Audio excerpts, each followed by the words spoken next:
pense qu'il est sincèrement intéressant de comprendre et même d'étudier la position de la Russie par rapport aux résultats des élections européennes. On voit bien qu'il y a une attente.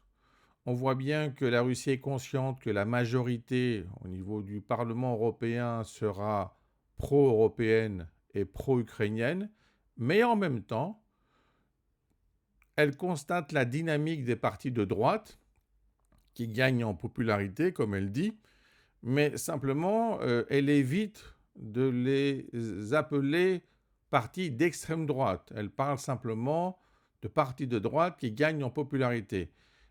En plus, elle rajoute, via son porte-parole, que avec le temps, les partis de droite seront sur les talons des partis pro-européens.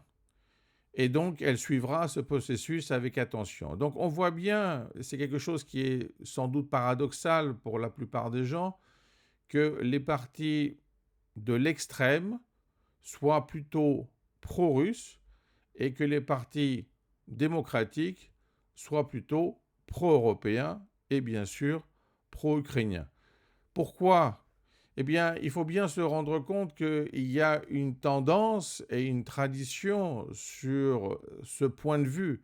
Le problème, c'est qu'on est toujours surpris avec la Russie, qui est quand même la suite de l'Union soviétique, d'avoir des personnes d'extrême droite qui sont favorables à la montée en puissance de la Russie.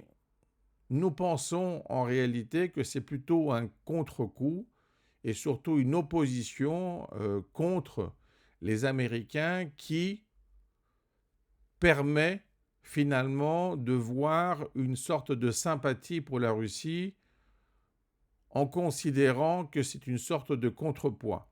Le problème, c'est que nous avons affaire à des partis en France, que la France fait partie de l'Union européenne et de l'OTAN, et donc nous avons un comportement qui est un peu schizophrénique par rapport à ces deux superstructures, puisque nous avons des partis qui préfèrent être contre l'OTAN, qui préfèrent être contre les États-Unis et pour la Russie en considérant que c'est une façon de créer un équilibre au niveau international. C'est intéressant aussi de voir cette montée par rapport à la Chine, globalement par rapport à l'Asie, et de s'interroger si cette extension donc d'opposition va mettre en place des coalitions, même par rapport à la Chine, alors que nous avons affaire officiellement à un gouvernement totalement communiste.